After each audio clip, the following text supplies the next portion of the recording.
Before algorithms tracked your preferences, before online reviews shaped your choices, a different kind of commerce dominated. An army of smiling faces, armed with catalogs and polished pitches, knocked on your door, selling everything from brushes to encyclopedias, building empires of persuasion, one handshake at a time. This wasn't just about selling products, it was a complex social experiment, forging connections, building communities, and sometimes creating a devotion so intense it bordered on the cult-like. How did this direct, deeply personal sales model rise to such astonishing dominance? And what fundamental shifts in human connection and consumer trust ultimately led to its unraveling? Tonight, we peel back the curtain on the forgotten era of door-to-door sales, an age when the doorstep was the front line of capitalism and persuasion was an art form. Imagine a world without sprawling supermarkets, without department stores on every corner, without the infinite scroll of online shopping. This was the reality for millions in the early to mid-20th century. Access to consumer goods was often limited, especially in rural areas or for those with limited mobility. Main Street might have a general store, but specialized products, new innovations, and a truly diverse selection were hard to come by. This void created a perfect opportunity, a fertile ground for a new breed of entrepreneur. If customers couldn't easily come to the goods, then the goods and the eager salesperson would come directly to them. Convenience, then, was the ultimate allure, an irresistible promise delivered directly to your doorstep. But it wasn't just about convenience. It was also about information, about demonstration, and crucially, about trust. In an era before mass media and consumer reviews, the face-to-face interaction was often the only way to learn about a product, to see it in action, and to feel confident in its purchase. This direct connection, however, also opened the door to powerful forms of persuasion, sometimes bordering on manipulation. From this landscape of scarcity emerged the titans of door-to-door. Alfred C. Fuller, a Canadian immigrant, started selling brushes from a satchel in 1906, building the Fuller Brush Company on principles of quality and polite persistence. His salesmen weren't just hawkers, they were meticulously trained, often leaving a small, free brush as a goodwill gesture, a subtle foot-in-the-door technique.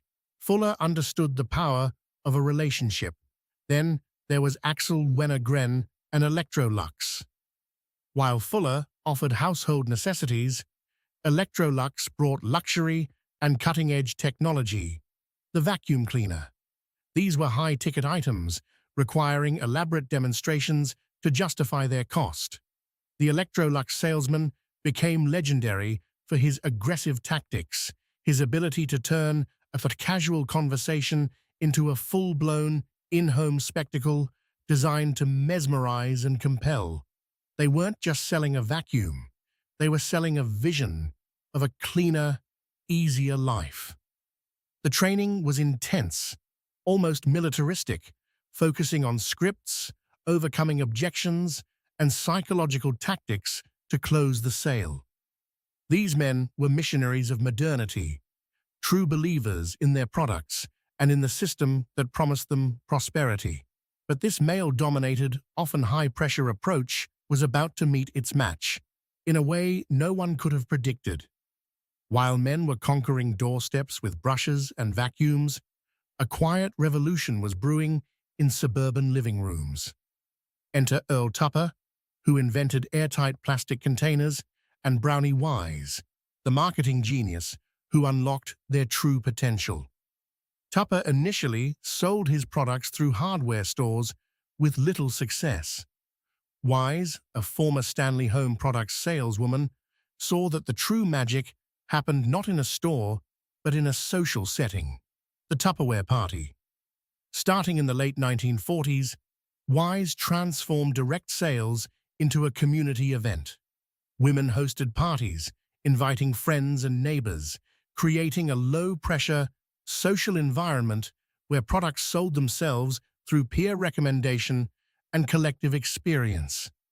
This wasn't just about plastic containers, it was about empowerment. For women confined to domestic roles, Tupperware offered financial independence, a social outlet, and a sense of accomplishment. The dealers and distributors became a tight-knit network, celebrating successes, sharing tips, and fostering a fierce loyalty to the brand and each other. Wise understood that the product was secondary to the social connection, the sense of belonging, and the dream of upward mobility. It was a community, a sisterhood, built around consumption, and its success was meteoric. But this powerful social engineering, while empowering for many, also harbored a potential for exploitation that would become increasingly apparent. As these empires grew, so too did the shadow side of direct sales. The same powerful psychological tactics that built communities could also be used for manipulation. High-pressure sales, exploiting social bonds, guilt, and the fear of missing out became common. The line between a legitimate direct sales model and a multi-level marketing scheme, or worse, an illegal pyramid scheme, began to blur. In a true pyramid scheme, the focus shifts from selling actual products to recruiting new members. Participants are promised financial returns primarily for bringing in more recruits, rather than for product sales. This structure is inherently unsustainable, with only those at the very top truly profiting, while the vast majority lose their money, their savings, and often their relationships. The allure was powerful, the promise of easy wealth, financial freedom, and being your own boss.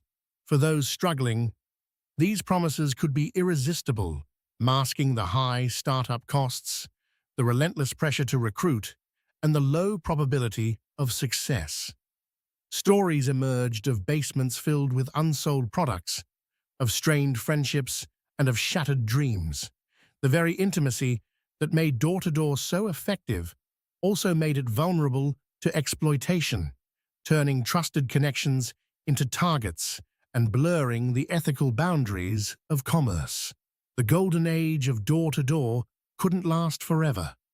A confluence of societal shifts and technological revolutions began to chip away at its foundations. First came the rise of mass retail, sprawling supermarkets offering endless choice, shopping malls transforming shopping into a leisure activity. Consumers no longer needed a salesman to bring the store to them. The store was everywhere. Society also changed. More women entered the workforce, meaning fewer people were home during the day to answer a knock. Growing concerns about privacy and a general suspicion of strangers made the unsolicited visit less welcome. But the ultimate disruptor was the internet. E-commerce offered unparalleled convenience, infinite product selection, and instant price comparison. Why wait for a salesman when you could research, compare, and buy with a few clicks? Information, once controlled by the salesperson, was democratized.